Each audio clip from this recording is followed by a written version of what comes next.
Hello everybody. Today's video is going to be about growing food in plain sight. By this I don't just mean growing it in front of people, but hiding food in the event that, you aren't allowed to grow it. Many places you rent will allow you to grow a garden, but not allow you to grow food. There's many ways to get around this, and there's many other uses for it. Maybe you're worried about, hard times ahead. Many people worry about hard times ahead, but if you plant a garden and if everybody's hungry, it's easy for people who are familiar with food to know you have food to take it from you. You can't watch it 24/7. So part of it to me is picking things that people don't identify as food easily. Part of it to me is hiding it among pretty things.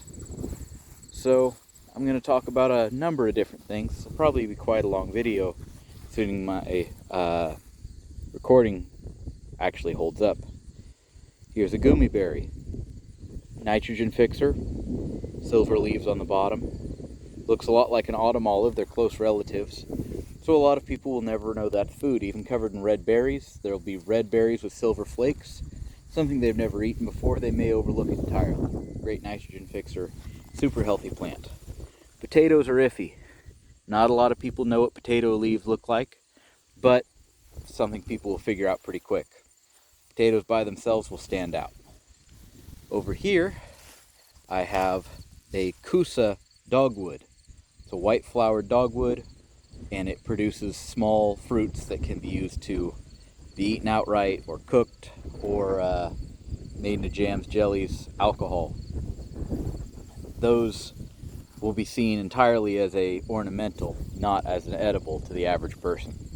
Another option is a yellow flowered dogwood, cornelian dogwoods. They're a great option. Back to where I started, this is an aronia berry. It's a wild, this isn't improved, but a wild variety of beautiful flowering shrub. They have these big, beautiful clusters of white flowers that will grow along them in spring. In fall, they'll have these dark red leaves. You can see a couple of them have turned on the inside here. So they'll have these beautiful dark red leaves, and these dark black berries hold on a very long time. I've been picking one or two every now and then for weeks. They have 7 times the antioxidants as a blueberry. They have no sweetness, so even if someone does walk over and pick one, they'll be so disappointed they won't think it's food. But for me, they taste fine.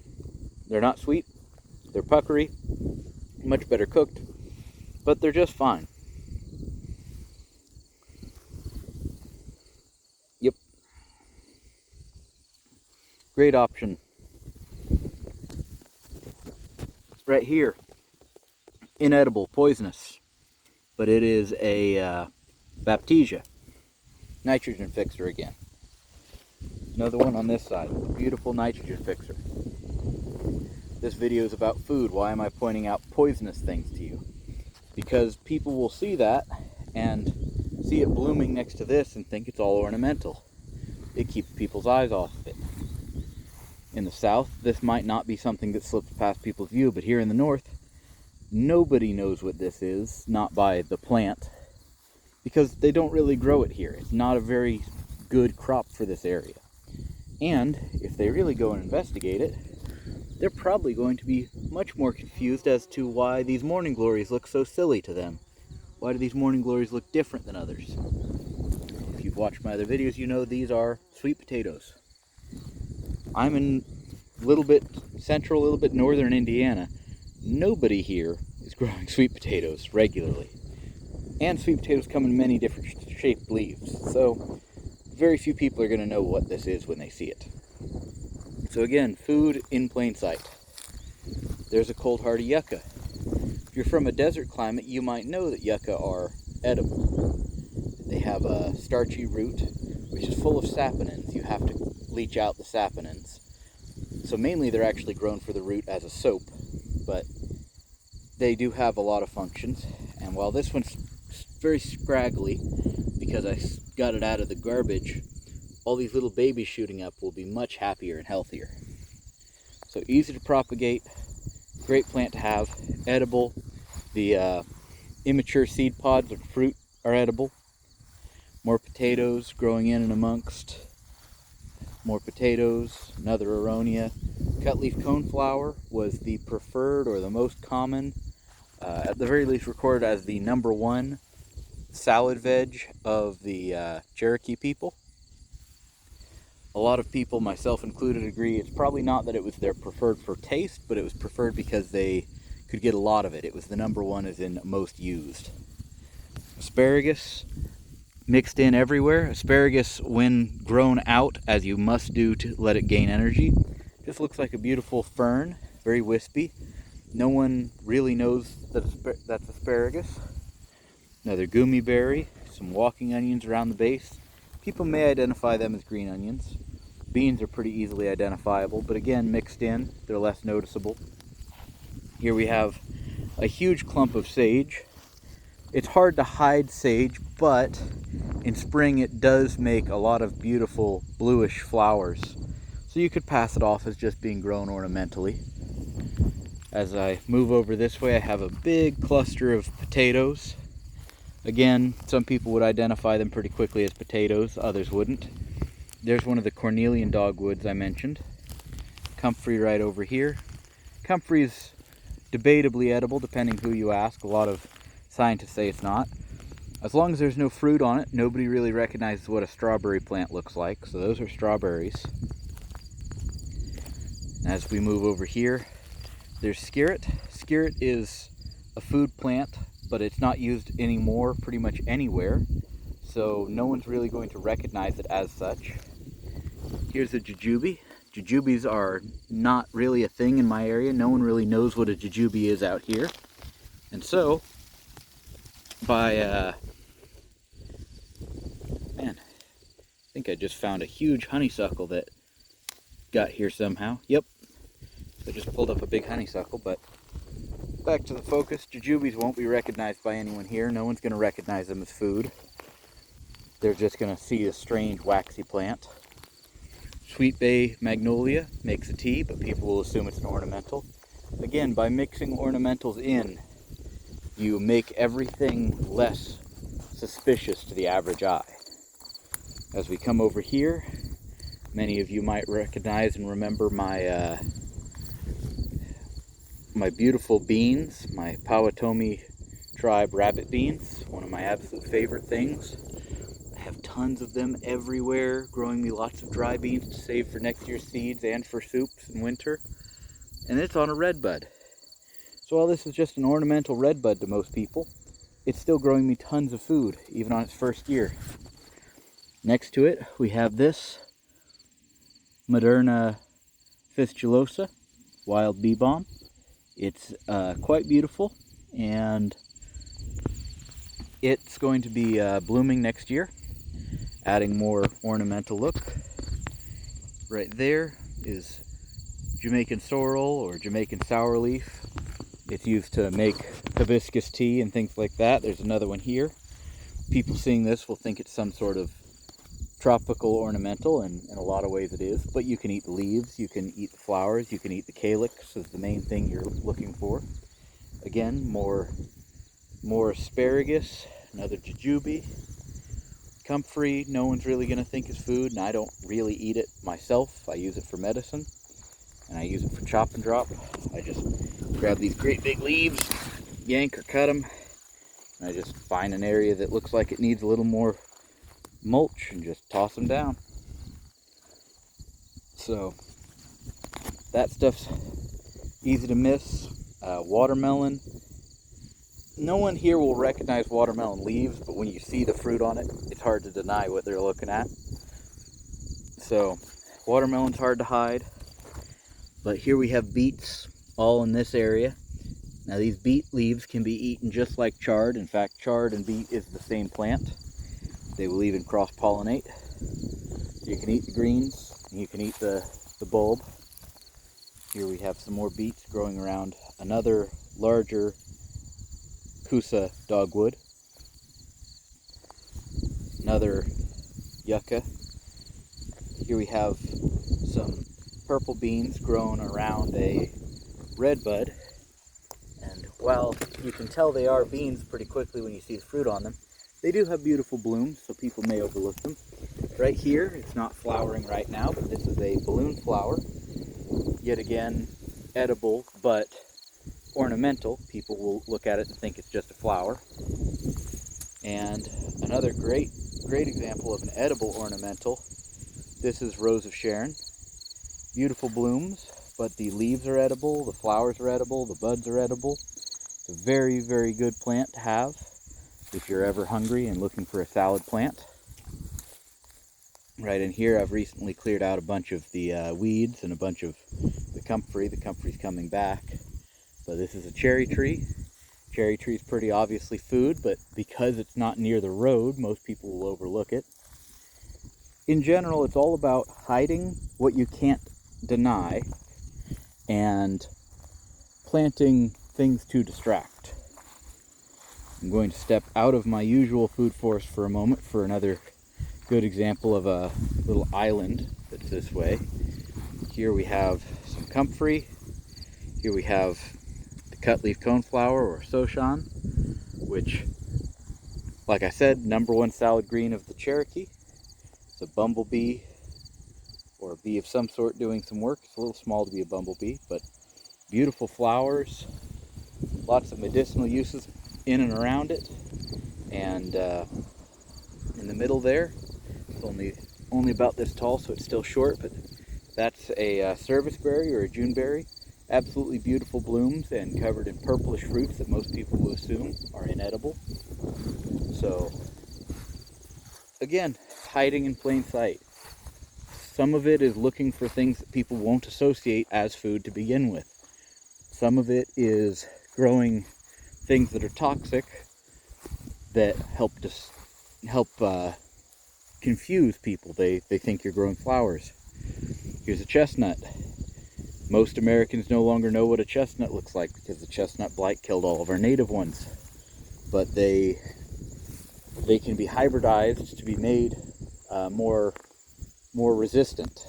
So yeah, chestnuts are hard to identify by the average American.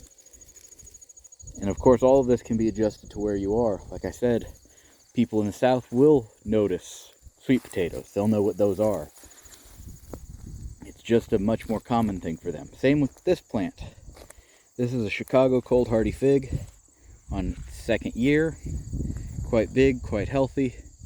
It's almost as tall as my shoulder in places, and there are small figs developing that hopefully will reach ripeness to be worth eating this year.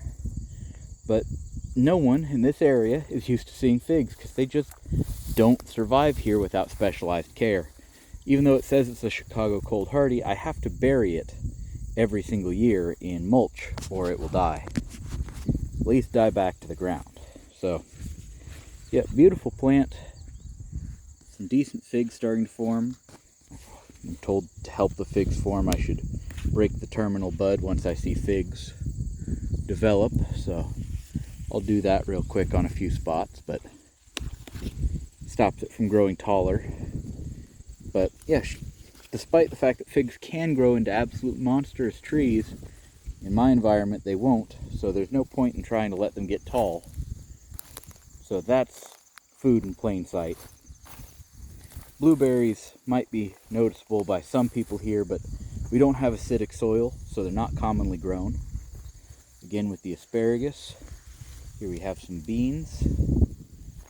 There's an echinacea back there. And while it's a little scraggly right now, another serviceberry. Serviceberries are going to slip right past people. In fact, I've seen there are a couple of them in different spots around the towns I live as ornamental trees. And they just leave the berries on them to rot because they don't know they're edible. Same with mulberries. Nobody thinks of a mulberry as anything other than a weed here. But mulberries are a great food source. Sunchokes. Sunchokes will all be blooming in the next month or so. Absolutely beautiful. People just think they're weird, tiny flowered sunflowers, because that's kind of what they are. So no one's going to recognize sunchokes as a food source here in America. Here we have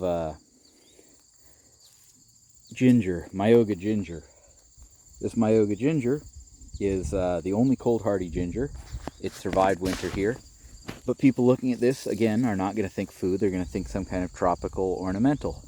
And it doesn't produce a ton of food, but there are edible parts to it, the shoots and spring mainly.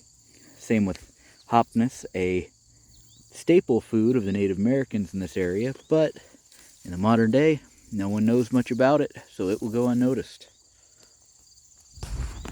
Confuse, hide, and use unorthodox food sources, and you can plant food anywhere without anyone really noticing anything.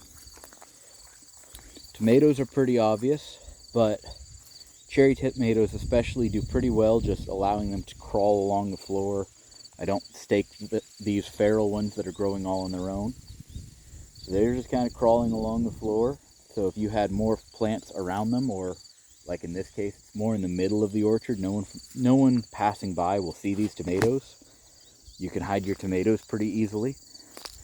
Strawberries just making a blanket ground cover out here. There's more stuff over here. There's a mum I planted this spring. It's already starting to make a beautiful flower. By mixing things together, no one would notice the beets here. They would be looking at the mum and thinking I'm planting flowers.